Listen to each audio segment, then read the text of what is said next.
Okay, in this section we're going to be going through 4A, which is momentum.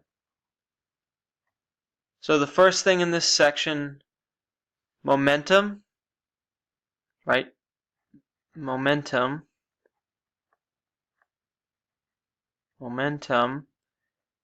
With the symbol P, it's basically, momentum describes the quality of an object's motion.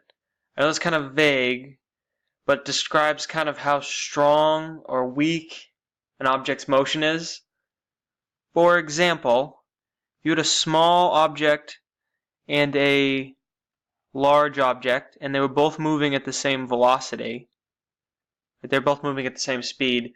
You would say the larger one has a greater or a stronger or better quality of motion. It has more momentum. Or let's say you had two objects. One was moving very fast. One was moving slow. You would say the object that was moving faster is going to have the greater quality of motion, is going to have the greater momentum. So I know it's a little vague, but that's kind of the best way to describe momentum, is how strong or weak that object's motion is.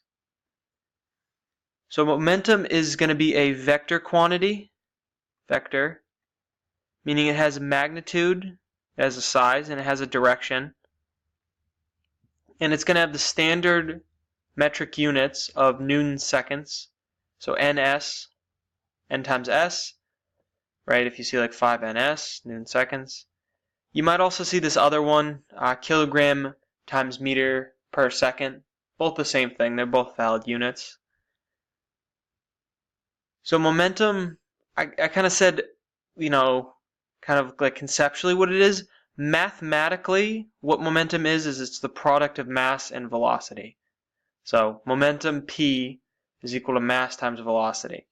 So if we look at this for a second, if the mass goes up, we're going to see that an object's going to have a greater momentum. If the velocity goes up, we're going to see that it has a greater momentum as well. So that's kind of the idea with momentum. There's a conceptual way of looking at it, and then this is mathematically what it is. It's the product of that object's mass and its velocity put together. Now the next part is really looking at, well, how does momentum change? How can you change an object's momentum? So if we think back, right, a net force acting on an object is going to cause that object to accelerate. So if we remember the second law here, if we have a net force on an object, that means we're going to have some type of acceleration on that object. So what's going to if you have an object and there's a net force on it, that object is going to accelerate, and because it's accelerating, it's going to cause a change in momentum. So that's kind of a way of linking momentum back to something that you've already seen. So a net force is going to cause an acceleration, and it's going to change the velocity, but also, right, the momentum, because momentum's related. Momentum's velocity times mass. So if you change its velocity, you're going to change its momentum.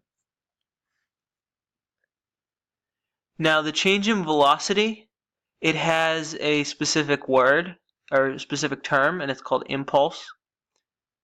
So impulse, you're going to hear this. That's what that is that's the change in momentum of an object. So that's impulse is another way of just saying change in momentum. Delta P, right, the change in P, the change in momentum, is how much that momentum changes. So again, that's going to be caused by net force.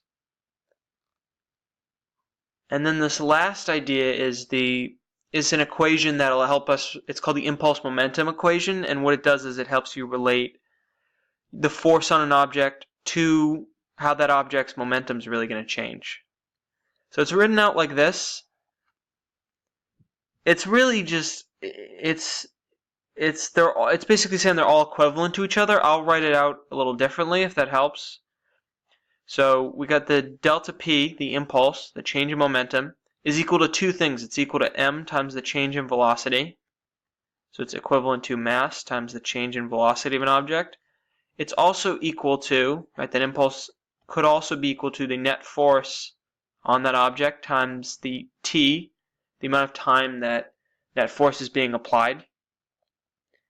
So with this equation is very important. It's really relating a lot of stuff you've seen before to momentum. So it's saying the change in momentum or the impulse is the mass times the change in velocity, or right, the change in momentum is equal to the net force on that object times the time that that net force is actually acting on that object. So it's basically saying there's two different ways to figure out momentum, or the change in momentum, the impulse. Okay, so a lot of stuff here, so let's summarize quickly. So momentum is this kind of weird abstract thing that basically describes the quality of an object's motion, so how strongly or weakly that object's moving. It's basically tied to two things. It's tied to, how much mass does that object have, right? Is that object big, small? And the velocity, how fast is that object moving?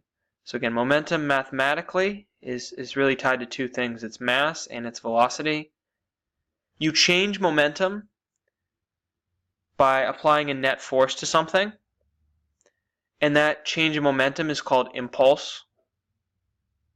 And then you can relate impulse to that change in momentum to mass, to velocity, and you can also relate it to net force and time.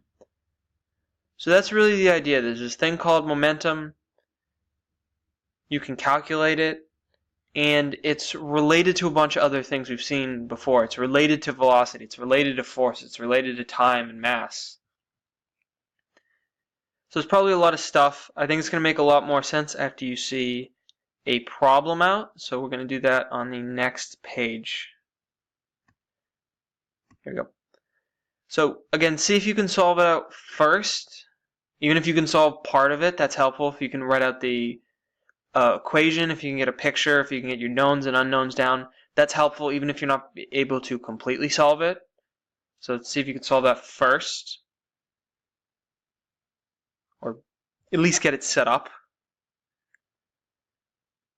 Okay, I will solve it out. So we have a shopping cart, 45 kilograms, is moving at 5 meters a second across the parking lot.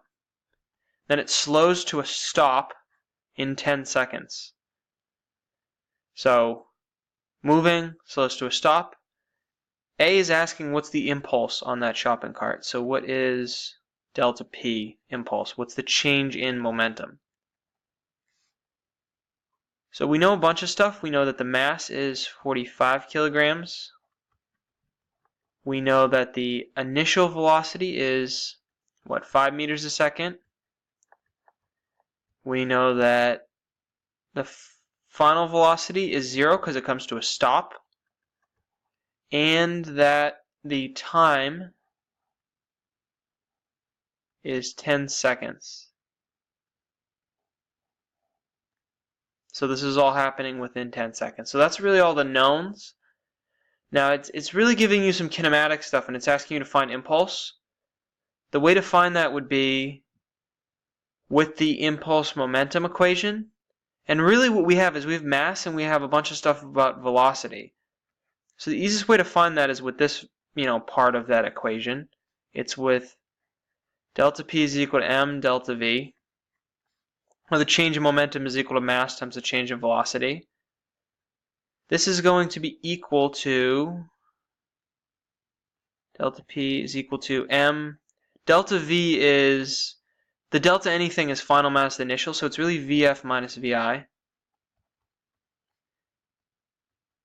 From there, really, we have everything, because we're looking for the impulse, and we know mass, we know the initial and final velocity. So we're really going to plug in here. So we know the mass, we know the final velocity is 0, we know the initial is 5, and we have to subtract. So if you multiply those two together, what is it, 45 times negative 5? You're going to get what? 200, or negative 225. And the units for momentum is newton seconds, n times s. like that. So that's the first part. The second part is asking what's the net force. So the net force is, you're really going to look at the other part of that impulse momentum equation here, because we know delta P now, and we're looking for the net force, and we know the time. So we're just going to plug in, what is 225, negative 225 is the impulse. It's equal to the net force, which we do not know, times the time, which is 10. If you divide that out, you're going to get the net force is, what do we got? Negative, because preserve the negative 22.5 newtons. Here we go. So that's the idea with these. It gave you kind of a situation where that, an object's, in this case, losing momentum, and it asks you two things. One, what's the impulse on the cart? What's that change in momentum? And two, what's that net force on the cart? So what is the total amount of force that's on that cart? So make sure you have this down, the solution. Make sure you have the notes copied down, and that's it for now.